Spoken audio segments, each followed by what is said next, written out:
Bonjour ou rebonjour à tous et à tous. Merci d'être là. Donc, on va ouvrir la deuxième session de cette première journée du colloque, qui s'intitule « Penser l'espace unique comme œuvre du sensible ».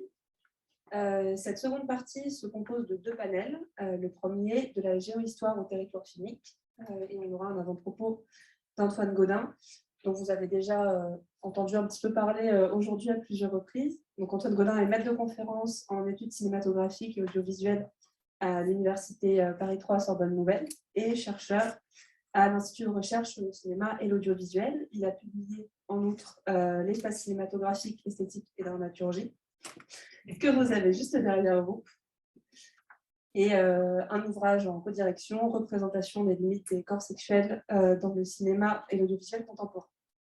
Donc on va passer, avant juste l'avant-propos, quelques précisions sur le déroulé, puisqu'on a eu quelques modifications au niveau de l'emploi du temps. Donc Guy-Claude Marie, qui devait faire la seconde intervention de ce panel, n'a pas pu être là aujourd'hui. Et Clément Bechio, qui a eu un petit contretemps ce matin, prendra sa place sur l'emploi du temps. Donc ce sera la deuxième intervention pour ce premier panel. Voilà, pour vous y retrouver au niveau des présentations. Et je vous laisse donc la parole pour nous présenter un petit peu vos travaux sur l'espace cinématographique. Merci beaucoup. Peut-être est-ce qu'il serait possible d'enlever la lumière sur l'écran, parce que comme je vais passer pas mal d'extraits, ça serait plus agréable. Et peut-être je commence. Écoutez, moi ça me va. Comme ça, si ça va tout le monde. Parfait. Ouais. Donc merci beaucoup d'être là. Je suis vraiment très content et je voudrais remercier les organisatrices de nous avoir réunis aujourd'hui sur la question des espaces audiovisuels. Et également de m'avoir invité donc, à présenter mes travaux sur cette question, qui vont en quelque sorte peut-être pouvoir servir d'avant-propos à l'enjeu de l'espace sensible qui va être exploré par les intervenants de cet après-midi, en tout cas je l'espère. Alors mes travaux ils se sont concrétisés surtout dans ce livre, L'espace cinématographique, publié chez Armand Collin en 2015, et puis dans une série d'articles que vous pouvez trouver sur Academia si ça vous intéresse. Et je vous rassure tout de suite, je ne vais pas essayer de vous les présenter de façon exhaustive aujourd'hui. Ce que je préfère faire, c'est mettre en avant certains enjeux, certaines pistes de réflexion qui ont structuré mon approche, en les mettant en rapport toujours avec des extraits de films pour les rendre plus concrets. C'est ainsi que j'espère contribuer à poser pour nous tous aujourd'hui des questions intéressantes qui pourront peut-être trouver à dialoguer avec les communications à venir. Donc le point de départ, ça a été évidemment les films et surtout certains films marquants du cinéma d'auteur des années 90 et 2000. Donc, notamment les films de Gus Van Sant, de Abbas Kiarostami, de Jason Kay ou de Lisandro Alonso, pour en citer quelques-uns. Des films qui ont mobilisé l'espace cinématographique à la fois comme un motif dans l'image, comme un matériau de composition du film lui-même, et également comme un enjeu thématique et existentiel à l'intérieur du film. D'une façon qui m'a semblé suffisamment neuve et décisive pour que je fasse de ces films-là mon corpus pour une thèse de doctorat que j'ai réalisée à la fin des années 2000 et soutenue en 2011. L'hypothèse que j'avais, c'était qu'en se fondant sur des propriétés spécifiques au cinéma, comme par exemple dans Elephant, le travelling d'accompagnement, certains films pouvaient jouer le rôle d'une pensée sensible de l'espace vécu en le désignant comme un phénomène essentiel dans l'épreuve de notre être au monde. Et en nous en révélant certaines dimensions, comme par exemple le mélange de quotidienneté et de gravité, voire de solennité, qui accompagne et enveloppe les parcours des lycéens dans Elephant. Pas seulement parce que ce sont des parcours avant la mort, mais aussi parce que ce sont des parcours qui existent pour eux-mêmes, que le film laisse se déployer. C'était surtout ça qui m'intéressait. Et bien entendu, on pourrait dire que ce type de problématique est bien antérieur à ce corpus de cinéma d'auteur contemporain. Bien d'autres films dans l'histoire du cinéma manifestent une ambition similaire, comme L'Aurore de Murnau, par exemple, avec cet autre travelling d'accompagnement qui montre la marche énamorée du couple, indifférent au monde alentour, au milieu d'une rue envahie par des automobiles inoffensives pour les personnages, car littéralement projetés derrière les acteurs au tournage. Ici, le procédé de la transparence, en fait, n'est pas employé pour restaurer un hypothétique réalisme, mais bien pour son artificialité assumée, qui communique la puissance de l'isolation sensorielle des amants, qui finissent même par fantasmer, comme vous l'avez vu, un nouvel Éden. Donc, des films décisifs sur la question spatiale, il y en a évidemment un très grand nombre, et c'est pourquoi, pour écrire le livre, qui est très différent de la thèse en termes de structure et de contenu, j'ai abandonné toute idée de corpus, et j'ai assumé le fait d'écrire un ouvrage théorique avec des cas d'études qui étaient pris dans des films de tout style et de toutes époques, du cinéma classique jusqu'au cinéma d'avant-garde, du cinéma des premiers temps jusqu'au cinéma ultra contemporain. Le questionnement principal, c'était comment les puissances sensibles du cinéma ont-elles été mobilisées tout au long de son histoire, notamment pour remplir certaines fonctions expressives, narratives ou poétiques évidentes au sein des films. Par exemple, pour construire un lieu pour l'action, comme les paysages du sud de l'Italie, dans cette séquence d'ouverture de Voyage en Italie. Il peut s'agir donc de se servir du film pour partager la beauté ou l'intérêt visuel d'une portion de territoire. Il peut s'agir aussi d'installer la situation existentielle des protagonistes comme celle, sinon d'un conflit avec l'espace, du moins d'une épreuve liée à sa traversée, puisque le voyage ici va révéler la crise d'un couple, comme vous le savez. Une épreuve mystique de la traversée du paysage qui pourra peut-être résonner avec l'intervention de Chita Hashani Shahrestani tout à l'heure. L'espace, ça peut également être un matériau scénographique pour exprimer les énergies des personnages et l'évolution de leur rapport. Alors, vous voyez qu'ici, Ingrid Bergman et George Sanders occupent l'écran ensemble au début de la scène, et puis bientôt, vous allez voir que le découpage spatial va les isoler, chacun dans son plan, prélude à leur futur éloignement. Mais on peut aussi voir s'ouvrir des significations plus opaques et mystérieuses, comme par exemple ce qu'amène le procédé moderniste, comme ici, du rapport de regard sans cause narrative évidente, un procédé que Rossellini a vraiment systématisé avec ce film et qui peut servir à exprimer quelque chose d'une indéfinissable anxiété spirituelle devant l'espace. Donc on voit que quand on parle d'espace cinématographique, on affronte d'emblée une grande diversité de phénomènes qui peuvent produire des effets et des significations qui sont eux-mêmes très divers. Comme le montre ce travelling circulaire final autour de Klaus Kinski, dans le film Aguirre, la colère de Dieu, de Werner Herzog. C'est un mouvement de caméra qui à la fois témoigne de la puissance de la nature sauvage et indifférente qui s'apprête à engloutir le conquistador et ses rêves de gloire devenus bien dérisoires. Et en même temps, ce travelling, finalement, épouse aussi le délire de ce personnage qui, tout à son fantasme de puissance, s'imagine encore qu'il annexe le territoire qu'il parcourt à son profit. Et là, parce que ce territoire, finalement, il tourne autour de lui, il en est en quelque sorte le soleil, le point de fixation. Ce qui est ici mobilisé, c'est aussi la dimension propriétaire attachée à la forme du travelling circulaire. Donc je crois que l'analyse pour un tel mouvement de caméra doit souligner la polysémie de cette séquence au niveau du jeu scénographique avec l'espace naturel de la jungle, l'espace naturel de la jungle dont on parlera, je crois, tout à l'heure, Katharina Bassotti. Pardon. Ainsi, le parcours de ce livre m'a amené à constater que finalement, si on prend toute l'histoire du cinéma, la catégorie de l'espace, elle a toujours été centrale dans toutes les grandes évolutions du langage cinématographique ou du mode d'expression cinématographique, que ce soit au niveau technique ou au niveau stylistique. On peut songer au nouveau rapport au monde et à la nature que vont ouvrir les vues lumière au début du XXe siècle, fin du XIXe. Pendant les années 10, la systématisation du découpage et du montage va permettre de recréer une forme de continuité spatiale justement à partir de sa fragmentation, ce qui est vraiment une des spécificités du cinéma.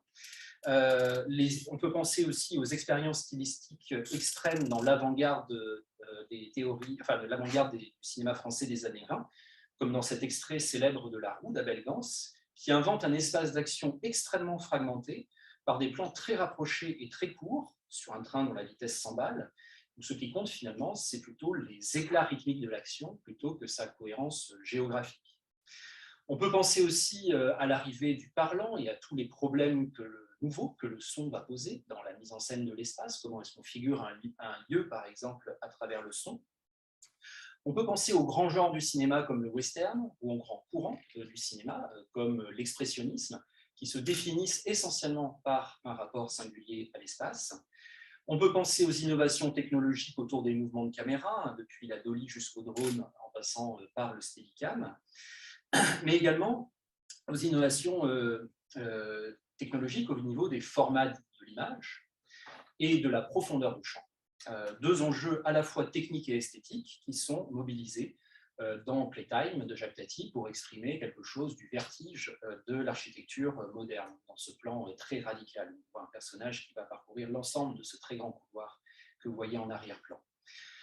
C'est un film qui bénéficie également de grands moyens et d'une grande inventivité en termes de décor. Et évidemment, la question du décor, c'est vraiment une subdivision de la question de l'espace. La question du décor, le cinéma n'a cessé de l'explorer, depuis le carton-pâte des films de Méliès jusqu'aux environnements de synthèse des blockbusters contemporains, en passant par les maquettes et les constructions en dur et à l'échelle, comme celle de Playtime, qui a d'ailleurs ruiné Tati et son producteur. Quand on se rassemble ces multiples enjeux, et je pourrais en citer encore beaucoup, bien sûr, on se rend compte que l'espace cinématographique, en fait, constitue une notion clé autour de laquelle s'articule toute l'histoire du cinéma. Et on s'en rend mieux compte peut-être aujourd'hui, parce que sur le plan culturel et intellectuel, nous vivons dans un insistant paradigme de l'espace, qui traverse de nombreux champs de discours et de représentation, que ce soit dans les arts, mais que ce soit également dans les disciplines de la pensée, en philosophie, en sociologie urbaine, toutes les problématiques liées à l'écologie, etc. L'espace est de moins en moins perçu de nos jours, je crois, comme un allant de soi, et de plus en plus perçu comme un problème fondamental, à l'échelle individuelle comme à l'échelle collective.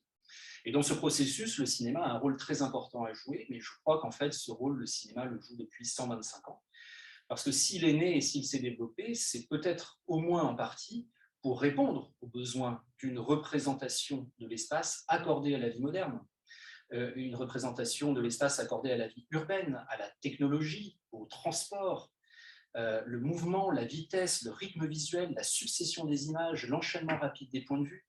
Toutes ces caractéristiques fondamentales du cinéma rejoignent intimement les modifications de l'univers sensoriel des êtres humains tout au long du XXe siècle, comme le montre l'exemple des symphonies urbaines de la fin des années 1920, donc par exemple ici celle de Walter Gutmann, qui prennent en charge sur le plan rythmique et plastique les évolutions de l'environnement sensoriel de la grande ville.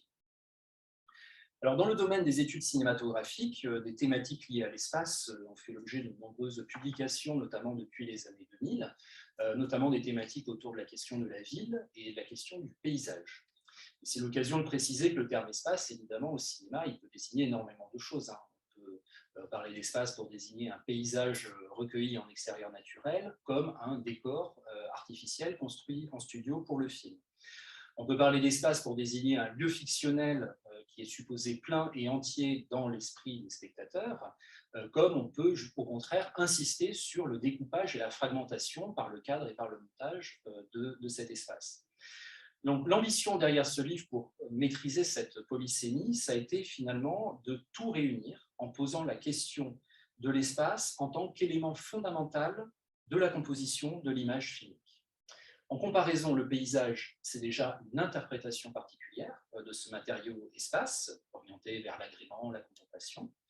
Quant à la ville, elle constitue un motif de représentation pour lequel on peut mobiliser le matériau espace du cinéma de façon très diverse, comme le montre la grande séquence finale de l'Éclipse d'Antonioni, où la figure de l'espace vide mise en avant pour lui-même est vraiment fait l'objet d'une excroissance presque monstrueuse pendant 6 minutes et 44 plans.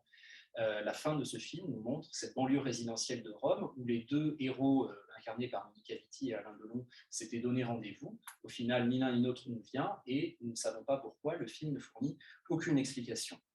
Ainsi, le principe confortable et harmonieux de la clôture narrative du récit, cher au cinéma classique, un cinéma classique centré sur les personnages et les rapports de causalité, est ici remplacé dans ce cinéma moderne par une béance, une ouverture inhabituelle et anxiogène sur l'espace, qui est vraiment inscrite dans l'expérience du film. Alors bien sûr, les représentations des milieux concrets dans lesquels vivent les hommes, c'est une des grandes missions du cinéma. Alors là, nous avons un petit problème avec le PowerPoint. Ah non, ça va. Mais ce que visait ce livre en premier lieu, justement, c'est l'espace lui-même, en tant que pure puissance expressive du cinéma, donc un espace qu'on peut retrouver potentiellement dans toutes les images de films, quelles qu'elles soient. Et c'est la raison pour laquelle j'ai beaucoup insisté dans le livre sur le cinéma expérimental abstrait, ou qu'on nomme abstrait, dont on pourrait dire à première vue qu'il ne représente aucun espace.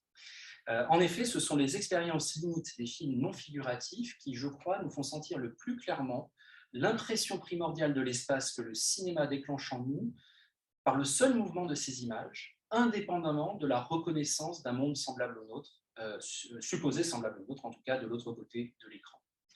Ce sont aussi ces œuvres-là qui nous permettent de remettre en cause la domination dans notre culture visuelle du paradigme perspectiviste de l'espace, c'est-à-dire l'idée de l'espace comme un réceptacle statique et vide, structuré par la géométrie euclidienne en 3 dimensions. Et ce sont ces œuvres qui vont nous permettre au contraire de comprendre l'espace véritablement comme un phénomène dynamique. Donc parce qu'il y a des jeux d'ouverture et de fermeture, parce qu'il y a des jeux de profondeur et de surface qui sont primordiaux, ces films d'avant-garde comme Rhythmus 21 d'Hans Richter ou Black Eyes de Stan Brakhage sont, je crois, déterminés. Par exemple, dans Rhythmus 21, on peut aussi bien considérer qu'une forme géométrique se rapproche de nous si on fait une lecture bidimensionnelle de l'image, pardon, tridimensionnelle, ou bien on peut considérer qu'elle grandit si on fait une lecture bidimensionnelle de l'image comme surface. Gardez ça en tête pour l'extrait qui va suivre. Parce que analyser finalement ce qui se joue au niveau spatial dans ces films, je crois que c'est mieux comprendre ce qui se joue au niveau spatial dans les films narratifs représentatifs traditionnels, à partir justement des forces abstraites de l'image qui continuent à exister à l'intérieur de ces films-là. Comme dans ce plan que j'adore, de la foule de King Vidor, dans lequel joue finalement la même tension entre profondeur et surface que dans Rhythmus 21, parce qu'en se rapprochant de la caméra placée en haut de l'escalier, lecture tridimensionnelle, le héros adolescent de la foule, qui monte vers la chambre de son père mourant, est symboliquement, en termes de grandeur projective, en train de grandir, lecture bidimensionnelle. Pourquoi ? Parce que la vie lui impose à cet instant de quitter l'enfance. Donc pour étudier comment fonctionne l'espace cinématographique en tant que puissance expressive fondamentale du cinéma, je crois qu'il ne faut pas tracer de frontières intangibles entre les différents types de cinéma, entre le cinéma figuratif et le cinéma abstrait, entre le cinéma classique et le cinéma d'avant-garde, parce qu'en fait, tous ces types de cinéma sont liés dans l'exploitation d'un matériau-espace propre à l'image en mouvement. Et comprendre ça, ça nous permet de revoir des films très classiques et très parcourus, par exemple comme La prisonnière du désert de John Ford, dans lequel il y a un jeu abstrait de contraction et de dilatation de l'espace, instauré par la mise en scène de John Ford, notamment dès le plan d'ouverture, très fameux, qui nous fait passer de l'obscurité compacte de la maison à l'étendue lumineuse du désert, en inscrivant dans le corps du film, un conflit dynamique entre d'un côté l'alcôve confinée du foyer et de l'autre le déploiement dans l'espace naturel. Ce conflit il va bien sûr s'incarner de façon plus concrète ensuite à l'intérieur du récit, mais il a déjà fait l'objet dès le premier plan d'une forme de dramaturgie pure des volumes de plein et de vide, sculptés par des effets d'ombre et de lumière, par des effets d'aplat et de profondeur, exactement comme dans Black Eyes de Stan Brakhage, que je vous ai montré il y a 5 minutes. Donc finalement, ici, en disant cela, je m'inscris dans une tradition théorique qui est assez ancienne dans l'histoire de l'art, qui consiste à comprendre le terme abstraction, non pas comme une non-figuration, mais plutôt comme une vidée de forme autonome à l'intérieur des œuvres, quel que soit ce qu'elles représentent. C'est pour explorer cette idée que dans le livre, j'ai avancé cette notion d'image-espace, l'idée que l'espace cinématographique ne constitue pas seulement un contenu de représentation, mais aussi et surtout une puissance plastique autonome de l'image de film.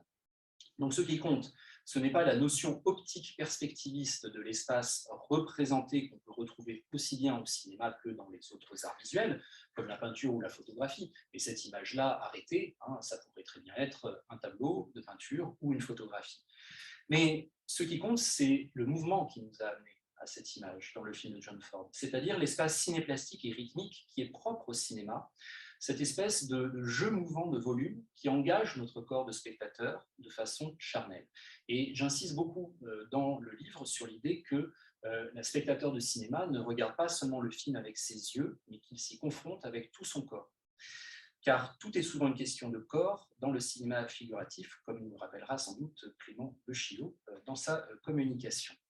Mais comme on peut le voir également dans cette séquence de Terre sans pain de Louise Buñuel, qui articule 4 raccords dans l'axe. On a vu d'abord un plan large sur la rue du village. Voici maintenant un plan moyen sur l'enfant malade. Il va bientôt arriver un plan rapproché sur son visage. Et enfin, un très gros plan anatomique sur sa bouche infectée au moment où la voix off nous annonce qu'elle va bientôt mourir. Chaque coupe est donc vécue comme une contraction nouvelle de l'espace à l'intérieur d'un parcours en entonnoir dont la dynamique nous projette vraiment au plus près de ce corps que montre l'image. Et c'est ainsi, je crois, que ce film produit ici l'impression d'une plongée transgressive au cœur de la maladie.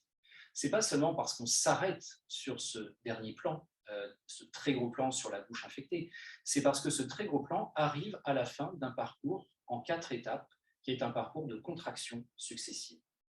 Donc, quand on parle d'image-espace, je crois qu'on ne parle pas seulement d'un espace-objet perçu par la vue, mais bien d'un espace-phénomène senti par l'ensemble du corps. L'image de film ne doit pas être considérée seulement comme une fenêtre ouverte sur le monde, pour reprendre les termes de Bazin, ou comme une fenêtre ouverte sur un espace considéré comme étant déjà là derrière l'écran, d'une certaine façon.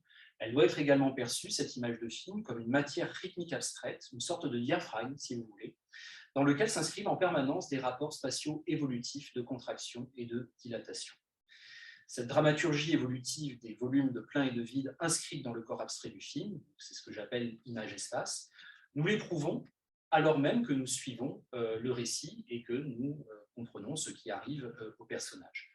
Comme c'est le cas, par exemple, dans le film Mort à Venise de Luchino Visconti, où c'est essentiellement à la plastique spatiale des zooms et des dézooms qu'est confiée la dynamique des rapports ambigus entre le compositeur Aschenbach et Tadzio, l'adolescent dont il tombe amoureux. Alors, dans le monde de la fiction, ces deux êtres ne peuvent être autrement qu'à distance l'un de l'autre. C'est donc dans la matière même de l'image que l'espace entre eux se contracte, révélant l'intensité de leur échange. Cette dynamique aboutit périodiquement à leur mise sur le même plan surface, comme ici, par l'effet d'un zoom avant dont la compression spatiale entraîne entre eux une soudaine proximité. On reparlera des questions de focale avec vous, Luc Gélina, je crois, tout à l'heure.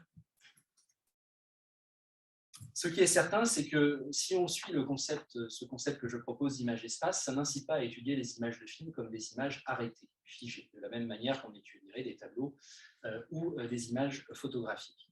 Au cinéma, nous avons toujours affaire à une image en mouvement, à un film en fonctionnement, c'est-à-dire à un espace rythmique et abstrait que ne possèdent pas les images produites par la peinture ou la photographie. Ces dernières ont évidemment leur propre singularité. Mais l'image arrêtée, qui accompagne souvent nos analyses de films, constitue de toute façon un artefact, comme dirait Raymond Bellour.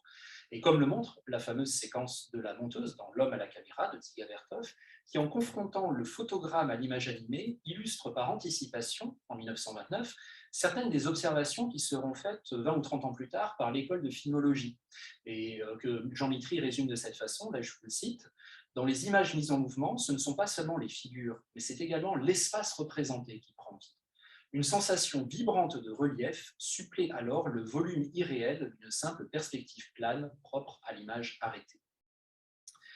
Alors, quand on entend image-espace, évidemment, ça amène à l'esprit, je crois, l'image-temps et l'image-mouvement, les deux livres de Gilles Deleuze sur le cinéma, et je dois d'emblée préciser humblement que mon livre d'inspiration phénoménologique ne s'inscrit pas du tout dans le même sillage théorique que celui de l'image-temps et l'image-mouvement de Deleuze. Et puis aussi que l'espace, ce n'est pas exactement au cinéma comme le temps et comme le mouvement. Le temps et le mouvement sont des phénomènes donnés d'emblée par le cinéma, alors que l'espace fait de toute façon l'objet d'une forme de reconstruction. Nous acceptons de voir un espace là où il n'y a que des taches lumineuses sur un écran. Par ailleurs, Deleuze avait une ambition très forte qui était de séparer aussi l'histoire du cinéma entre un moment de l'image-mouvement et un moment de l'image-temps, classicisme et modernisme, pour résumer, et je n'ai pas du tout eu cette ambition-là. Moi, ce qui m'a beaucoup influencé dans ces deux livres, en revanche, c'est leur façon de présenter le cinéma comme une forme de pensée non verbale en fonctionnement. Et en ce sens, le choix de la terminologie image-espace, c'était une façon de garder un peu le lien avec ces deux livres, en considérant donc le second terme de l'expression, c'est-à-dire espace, à la fois comme un enjeu thématique et existentiel traité par les films, et comme un matériau expressif fondamental du cinéma, ce que je crois ont été le temps et le mouvement également pour Deleuze.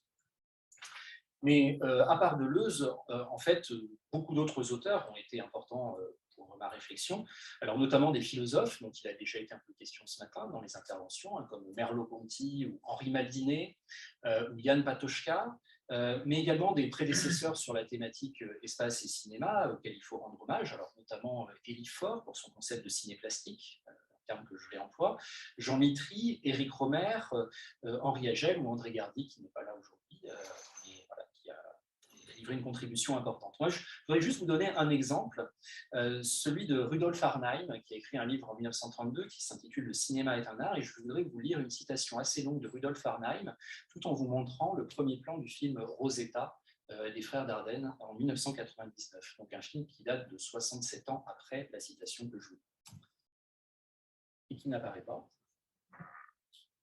Excusez-moi.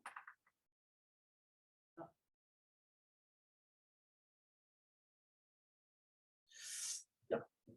Je vais... Alors par contre, il y a beaucoup de slides qui sont passés. Ah, ok. Ah oui, non. Excusez-moi. C'est moi qui ai raté quelque chose. Donc, je reviens. Et je vous lis Rudolf Arnheim. La caméra en mouvement est plus particulièrement utile quand l'action ne se passe pas dans un seul décor où les acteurs vont et viennent, mais dans un décor qui change où les acteurs sont en quelque sorte les seuls repères fixes.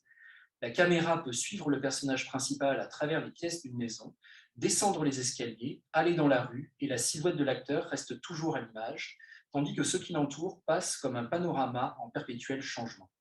Par ce moyen, le cinéaste est en mesure de faire ce qui est très difficile pour le metteur en scène de théâtre, montrer le monde à partir du point de vue d'un individu, prendre l'homme comme centre de son cosmos, c'est-à-dire rendre accessible aux yeux de tous une expérience éminemment subjective. Fin de la citation de Rudolf Arnheim. Quelle belle façon, je trouve, de décrire les enjeux d'une forme filmique qu'on nomme aujourd'hui le travelling d'accompagnement et qui est devenue très courante, notamment dans le cinéma d'auteurs contemporains. Il arrive que la théorie soit un petit peu en avance sur les films. C'est aussi une très belle façon de décrire ce qui se passe dans ce premier plan dans ces premiers plans de Rosetta, où l'on suit véritablement l'être au monde de cette ouvrière à la trajectoire nerveuse qui, tout à sa colère, ne voit quasiment rien autour d'elle, pour laquelle l'espace autour d'elle n'est qu'obstacle dans une trajectoire nerveuse et dynamique. La théorie peut parfois être en avance sur les films, disons-nous. En tout cas, elle devrait, je crois, toujours affronter la question de la spécificité du mode d'expression cinématographique. Je regrette un petit peu, à titre personnel, que cette question de la pureté expressive du médium, comme on dit, soit passée parfois un petit peu au second plan, soit qu'on la juge déjà résolue, ce qu'à mon avis elle n'est pas, soit qu'on la juge parfois inutile pour la réflexion sur le cinéma.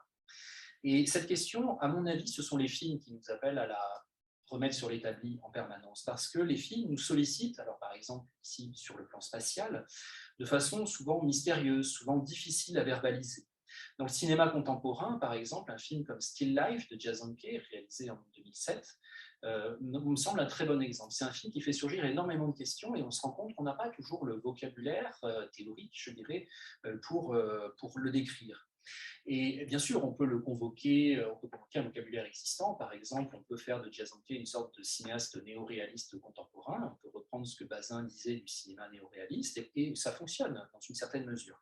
Mais ça ne permet pas de saisir, je crois, tout ce qui se passe dans ce film. Par exemple, cet intervalle spatial abruptif qui, d'un plan à l'autre, délocalise un objet tenu par les personnages, un billet de banque qui passe d'un espace confiné dans le plan A à un espace ouvert sur une vaste étendue dans le plan B, avec l'impact proprioceptif de cette soudaine dilatation qui, je crois, est assez indissociable finalement du vertige que provoque le point de vue sur cette vallée qui est recouverte par les eaux d'un barrage en construction, c'est-à-dire d'un environnement sinistré par les lois de l'argent, justement. C'est parce que les films, je crois, nous font toujours des propositions assez neuves, que des concepts neufs comme par exemple celui de l'image-espace, peuvent être utiles pour les analyser, non pas pour remplacer les théories existantes, mais pour leur apporter un complément à la marge.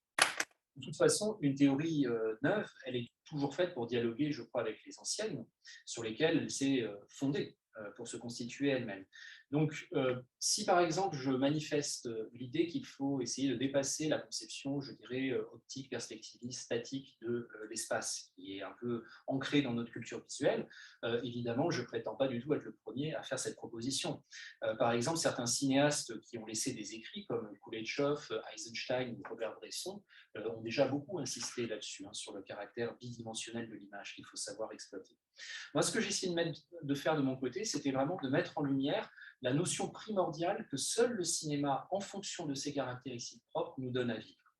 Il y a une idée esthétique de l'espace, d'un espace rythmique abstrait qui est pris dans un mouvement permanent de contraction et de dilatation, qui constitue sans doute une dimension de notre espace vécu et qui, à mon avis, serait très difficile à exprimer dans un autre médium que le cinéma.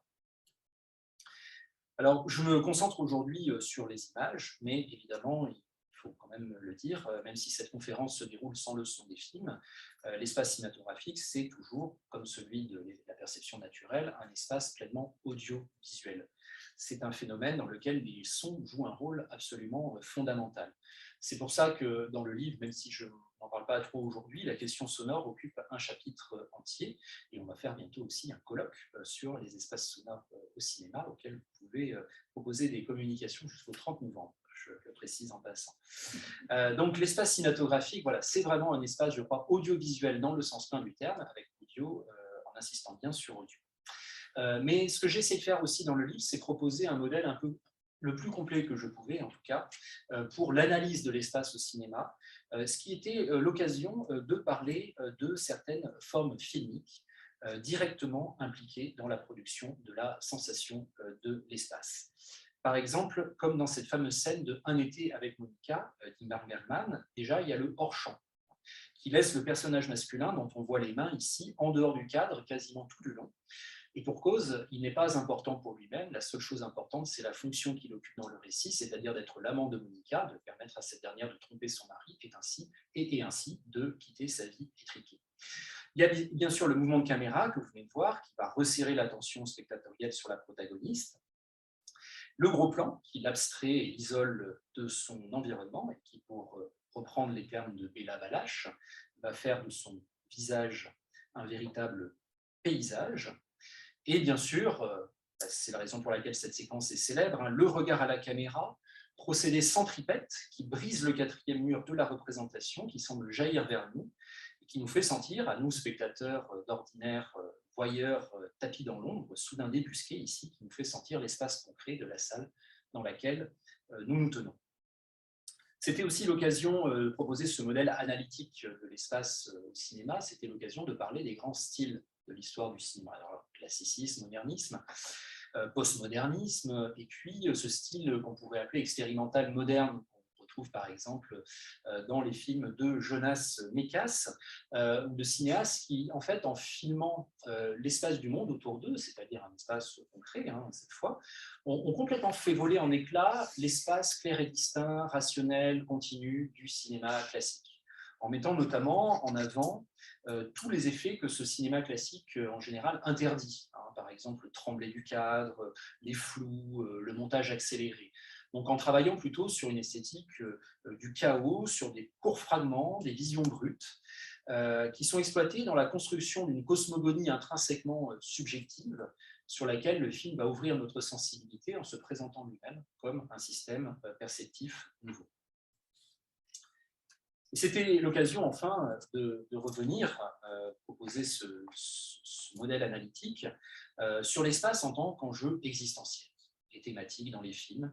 Alors, comme par exemple dans cette proposition récente de Laszlo Nemes, dans son film Le Fils de Saul, qui raconte Auschwitz depuis le point de vue d'un détenu Sonderkommando qui choisit justement pour sa survie morale de ne pas voir la machine de mort, dont il est un rouage contraint, et qui se mure dans une sorte d'isolation sensorielle, une condition humaine en contexte extrême que le travelling d'accompagnement accompagné du flou d'arrière-plan traduit très bien.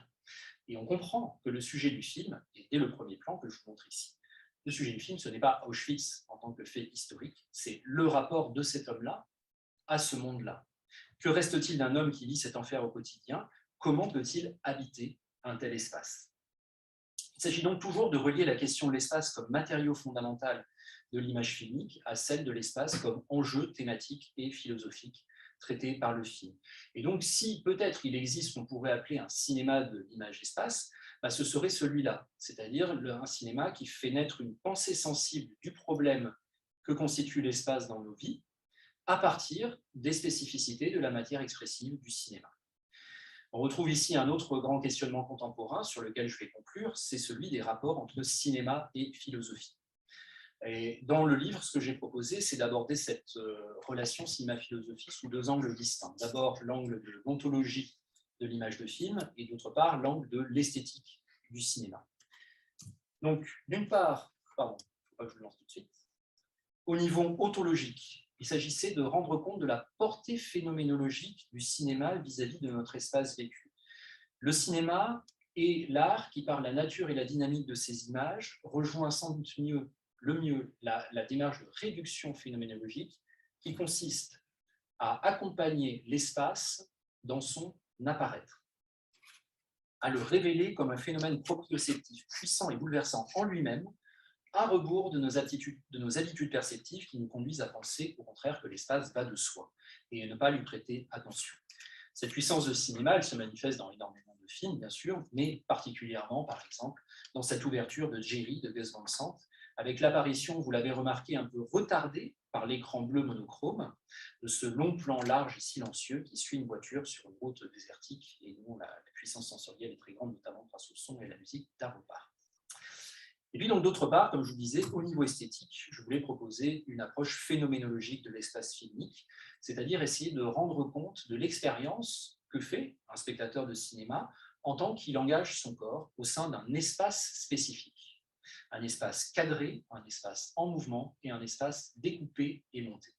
Et une des séquences qui, à mon avis, illustre le mieux ce problème, c'est celle dans Sherlock Junior, où le corps de Buster Keaton doit sans cesse s'adapter aux coupes du montage, qui le délocalise brutalement d'un environnement à l'autre.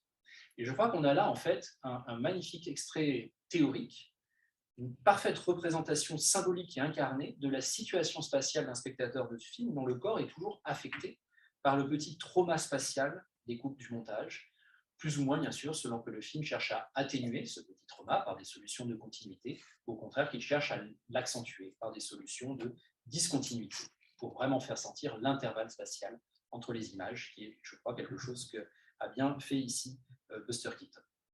Voilà, alors pour résumer, je dirais que le but de ce livre, c'était d'essayer de montrer, en tout cas, comment le cinéma nous permet d'approfondir la compréhension sensible de notre espace vécu, non pas en représentant un espace déjà accordé à notre vision du monde, mais bien en manipulant un matériau-espace qui lui est spécifique. Au cinéma, l'espace n'est plus systématiquement un donné, une sorte d'évidence représentative. Il a l'opportunité au cinéma de redevenir un véritable problème, c'est-à-dire un questionnement sensible sur l'être dans le monde, porté par les formes spécifiquement filmiques. Donc, je dirais que la question « que pouvons-nous retirer du cinéma pour penser l'espace de nos vies ?» est un petit peu la question principale que j'ai essayé de poser. Voilà, je vous remercie pour votre attention.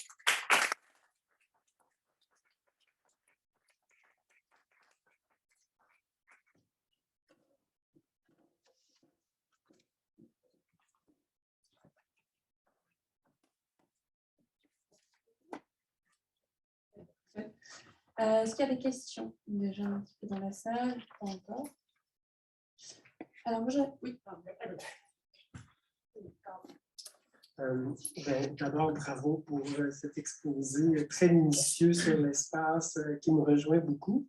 Je me posais la question, est-ce que vous avez pensé regarder l'effet de la lumière par rapport à l'espace cinématographique? Est-ce que c'est quelque chose qui vous a intéressé, qui vous interpelle et où vous en êtes par rapport à la question de la lumière qui révèle l'espace?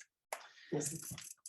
Ah, il y a un autre extrait de Jerry qui aurait pu être parfait pour traiter de ça. Vous vous souvenez peut-être, pour avoir vu le film de Gus Van Sant, de ce long plan de 7 minutes dans lequel les deux protagonistes épuisés à l'aube du 4e jour marchent dans le désert, piétinent, et le plan les suit pendant 7 minutes. Et pendant 7 minutes, nous voyons en direct le soleil qui se lève. Eh bien, pendant que nous voyons le soleil qui se lève, pour ce qui est probablement le dernier jour des deux protagonistes, à ce moment-là, ils ne semblent pas passer un jour supplémentaire dans ces conditions, nous le savons. Le soleil, en se levant, dilate l'espace. Parce qu'en fait, on est dans un espace confiné par l'obscurité au début du plan, et puis progressivement, en se levant, il montre l'étendue. Et l'étendue, elle est terrible pour les personnages, parce qu'elle veut dire toujours rien à l'horizon. Pas d'oasis, pas de refuge. Donc, c'est une des façons par lesquelles j'ai abordé la question de la lumière. Alors, évidemment, quand j'ai écrit ce livre aussi, j'avais une limite en termes de nombre de pages qui était celle de l'éditeur. Et pour un sujet aussi vaste que celui de l'espace cinématographique, cette limite, je l'ai souvent trouvée un peu douloureuse. Et donc, la question de la lumière, finalement, je l'ai abordée à travers quelques exemples comme celui-là. J'ai parlé aussi de la question de la nuit et de la manière dont la nuit permet également de mettre en lumière, justement, les sons dans la catégorie de la production de l'espace. Il y a une scène géniale dans ABC Africa, le documentaire de Abbas Kiarostami, dans lequel il y a une panne de courant qui se déroule un peu en direct, de façon imprévue. Et pendant, là encore, 7 minutes à peu près, eh bien les personnages, les personnes que Kiarostami filme, et lui-même avec la caméra, ils doivent retourner dans leur chambre d'hôtel alors qu'ils étaient au début sur la terrasse. Et donc, il y a tout un parcours qui se met en place où nous ne voyons strictement rien. Nous, spectateurs de cinéma, nous sommes complètement privés de la vue. Nous sommes obligés de demander à nos oreilles de nous fournir les informations sur l'espace parcouru. Ah, là, on est dans l'escalier, là, ça résonne, alors on est dans le hall, etc. Et c'est une autre façon également de jouer avec cette dialectique lumière-espace, qui est un domaine très très vaste. Donc oui, ça m'a beaucoup intéressé. Je regrette de ne pas avoir pu en dire plus dans le livre, je dirais, mais je l'ai pris en compte. Merci.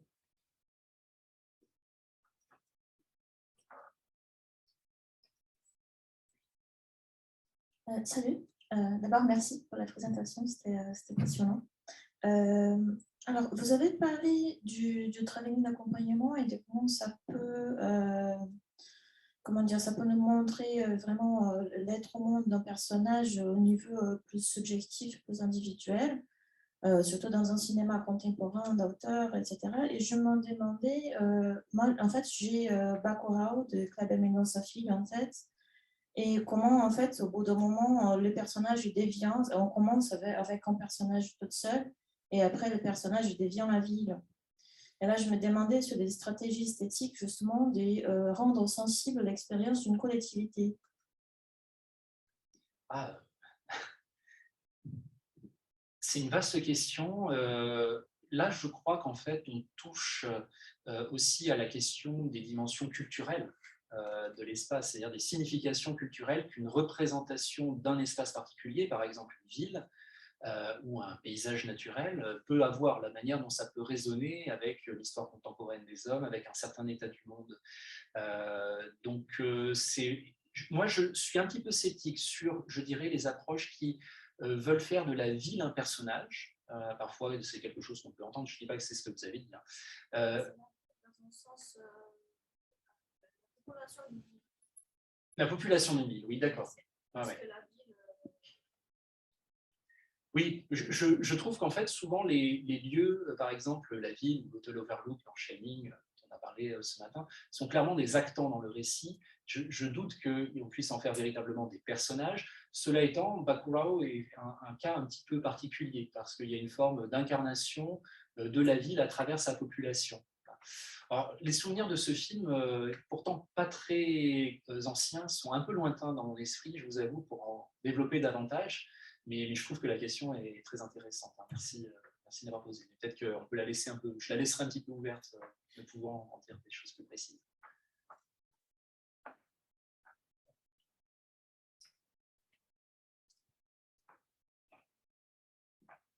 Bonjour.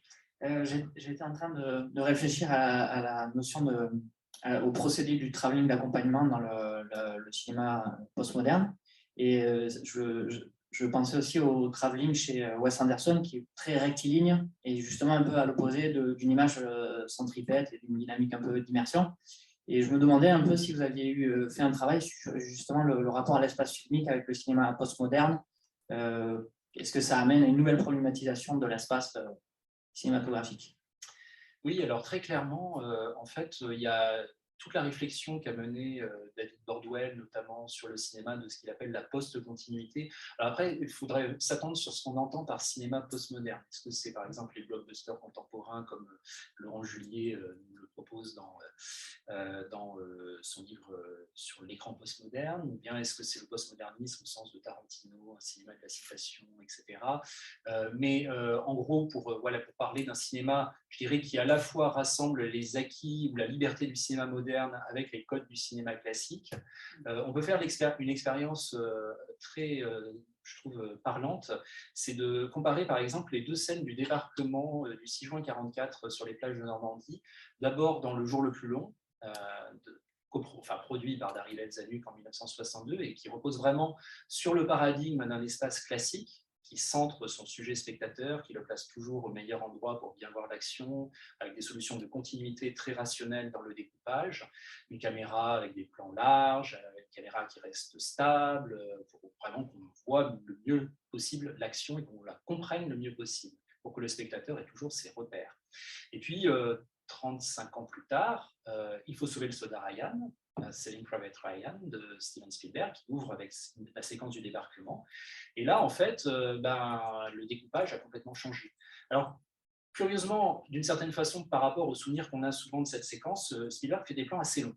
Donc ça, il garde quand même cette longueur des plans, il ne fait pas un surdécoupage.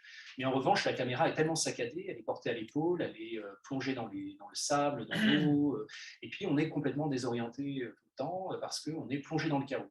Parce qu'on vit vraiment la guerre, là, non pas comme un général pourrait la voir depuis le sommet de sa colline, ce qui est un peu le cas dans Le jour le plus long, mais plutôt comme un soldat peut l'expérimenter dans le chaos des bombes. Mais donc là, on pourrait dire que d'une certaine façon, on a un découpage spatial postmoderne qu'on va retrouver par exemple dans le cinéma d'action des années 2000, par exemple dans la série des Jason Bourne, et qui, d'une certaine façon, prend beaucoup de liberté par rapport à ce qui était conçu comme des obligations dans le cinéma classique hollywoodien, c'est-à-dire toujours bien dire au spectateur où il se trouve, bien lui faire comprendre les positions respectives des protagonistes dans le lieu, etc. Et donc, ouais, très clairement, alors, dans les James Bond, dans des films d'action surdécoupés aujourd'hui, on a une esthétique plutôt du chaos, de la désorientation topographique.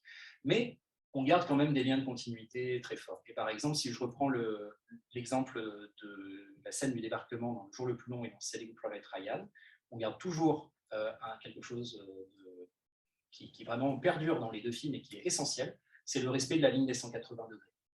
C'est-à-dire que quel que soit le degré d'immersion, de chaos dans lequel on est plongé dans Saving Private Ryan, on regarde toujours l'action du même point de vue par rapport à une ligne des 180 degrés qui va de la mer jusqu'aux dunes. Comme un match de foot, si vous voulez, à tel point qu'on sait toujours à quel moment ils avancent, à quel moment ils reculent. Et donc, d'une certaine façon, je dirais que dans le cinéma postmoderne, la liberté prise avec les codes classiques de construction de l'espace, elle est relative, parce qu'en fait, on garde des fondamentaux que Jonas Mekas, par exemple, lui fait totalement voler en éclats dans l'extrait de Walden que je vous ai présenté. Je ne sais pas si ça répond un peu à votre question.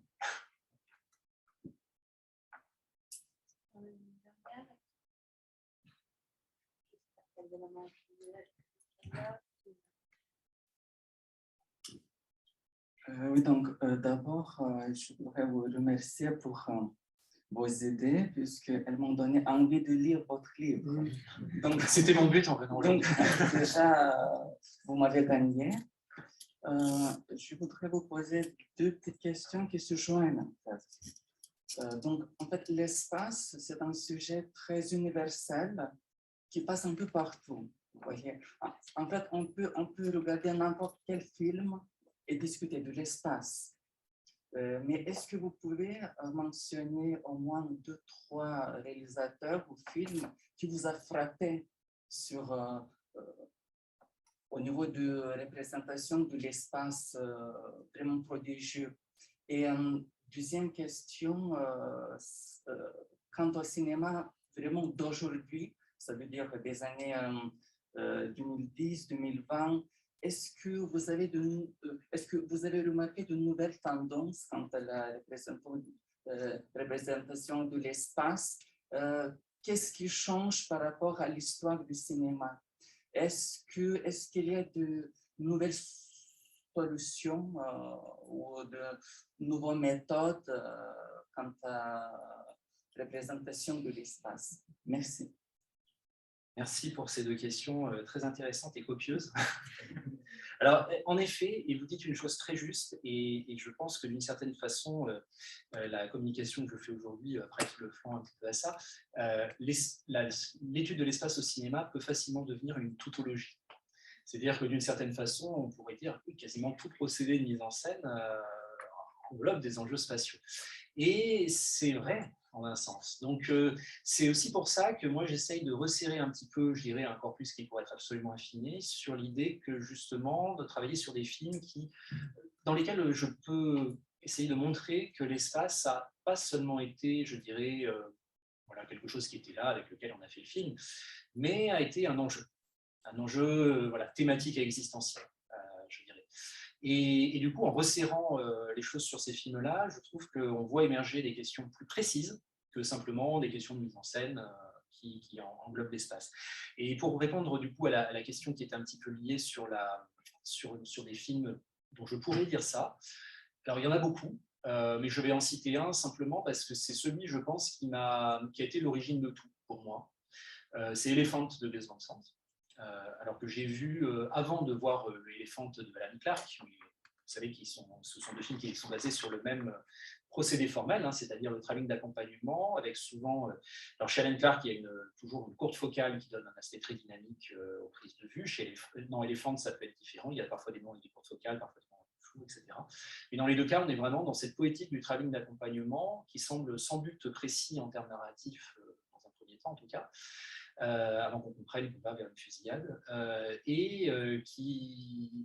qui ont un effet sensoriel très puissant. En fait, je dirais que moi, tout est parti de là, c'est-à-dire que je suis sorti du film et j'ai eu l'impression, en me baladant dans les couloirs du métro, d'être encore dedans. Hein, le film avait laissé une sorte d'empreinte sensorielle sur moi qui faisait que je considérais mon environnement quotidien, Dieu sait que le métro à Paris, c'est vraiment un environnement qu'on finit par plus voir hein, quand on y habite, mais je le considérais de manière totalement nouvelle par rapport à la trajectoire que j'avais moi-même là-dedans. Je me suis dit, ça c'est quand même quelque chose de super intéressant. Et quelques années plus tard, c'est revenu lorsque j'ai choisi un sujet de thèse. Et donc, je choisis cet exemple-là, parce que je ne peux pas parler de tous les films, évidemment, par rapport à ça. Et c'est le moment où je me suis dit, oui, il y a vraiment quelque chose à faire autour de propositions nouvelles de l'espace, liées à l'espace dans le cinéma contemporain. Les films de Gus Van Sant des années 2000 ont été décisifs à ce niveau-là parce que voilà, on avait aussi cette poétique du travelling d'accompagnement qui, quand on la creuse un peu, montre que c'est une nouvelle façon peut-être de représenter la subjectivité d'un personnage dans le cinéma d'auteur contemporain sans en dire trop non plus, tout en lui gardant son mystère et son opacité, mais en montrant la manière dont il habite le monde. Et d'une certaine façon, le travelling d'accompagnement produit automatiquement ça. Quels que soient les choix que l'on fait, courte focale ou longue focale, caméra à l'épaule ou steadicam, on parle d'une dynamique par laquelle un personnage habite le monde. Quand Scorsese, dans Goodfellas, Les Affranchis, montre son personnage qui, avec sa nouvelle compagne, pour l'impressionner, lui montre que pour entrer dans le club, il passe par les cuisines parce qu'il a ses entrées, il ne fait pas la queue comme tout le monde, etc. Puis on a tout ce trajet labyrinthique. Là, c'est filmé à la steadicam parce qu'il faut donner l'impression de la très grande fluidité du parcours de ce personnage qui traduit aussi son aisance sociale. Dans Rosetta, au contraire, dans l'extrait que je vous ai montré, c'est caméra à l'épaule, c'est heurté, etc. Parce qu'il faut parler d'une vie, d'un rapport au monde un peu cabossé. Et ça, c'est assez passionnant. Et pour donc répondre à votre dernière question, moi, je pense que, par exemple, cette poétique du travelling d'accompagnement, c'est pas que le cinéma n'ait pas fait des travelling d'accompagnement avant, mais un film comme An Elephant Sitting Still, par exemple, du cinéaste chinois Bourreau, est vraiment totalement fondé sur cette poétique-là. On pourrait citer d'autres films encore que peut-être vous avez en tête, mais pour moi, c'est une des choses que le cinéma contemporain traite vraiment et qui tout part en quelque sorte de cette citation d'Arnheim. C'est ça que je trouve intéressant aussi, c'est de voir à quel point parfois, parce qu'Arnheim finalement en 1932, quand il parle du travelling d'accompagnement, il ne parle pas de choses comme ça, il parle de choses beaucoup plus frustres en termes de des mouvements de caméra, etc. Et d'une certaine façon, le cinéma lui donne raison 70 ans plus tard. Ça, je trouve ça très intéressant. Sinon, il y a aussi évidemment la question des décors de synthèse dans le cinéma contemporain qui me semble un vrai enjeu. Quel rapport on a par rapport à ce type de décor? Est-ce qu'on doit toujours appeler ça des décors ou des paysages? Qu'est-ce que ça implique en termes à la fois pro-filmique, en termes de fabrication du film et en termes de réception spectatorielle? Je n'ai pas vraiment de réponse à ces questions-là, c'est plutôt des questionnements ouverts, je pense, mais dans un tout autre registre pour aller sur, par exemple, le blockbuster contemporain et s'éloigner un peu du cinéma d'auteur. On a là aussi des choses intéressantes qui se jouent. Si elle est relativement brève.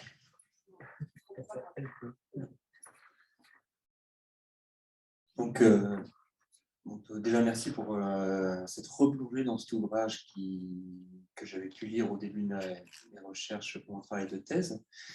Et je me posais une question à ce moment-là, justement à la fin, sur les films issus de la théorie du paysage au Japon. Qu'est-ce qu'Antoine Gaudin pourrait dire dessus? Parce que ce sont des films donc, qui vont ne faire que représenter les lieux. Et n'être vraiment que un peu ce projet de travelling accompagnant, mais sans personnage. Donc, on est juste en train de faire des travelling à travers souvent un train ou une voiture pour montrer les lieux dans lesquels ont évolué un personnage qui est devenu serial killer, un peu pour essayer d'expliquer comment il est devenu serial killer par les lieux qu'il pratiquait avant de faire ses meurtres. Et donc, vraiment, on est sur ce cinéma qui m'interpelle parce que c'est que de l'espace qui nous est donné avec un petit commentaire sonore sur les différents meurtres pratiqués, etc. Ça fait penser peut-être un petit peu, alors je ne connais pas ce corpus précisément, mais ça doit faire penser un petit peu à la fin de l'Éclipse d'Antonioni, avec cette idée de l'espace mis en avant pour lui-même. Il y a un peu de ça. Ouais. Comme on est sur quelque chose qui dure un peu plus d'une heure, l'impression, l'espace est rendu, l'espace en tant qu'événement sensible est bien plus prenant, vu qu'on est vraiment sur un film non narratif, etc. Donc c'est un film de Amazawa Adachi.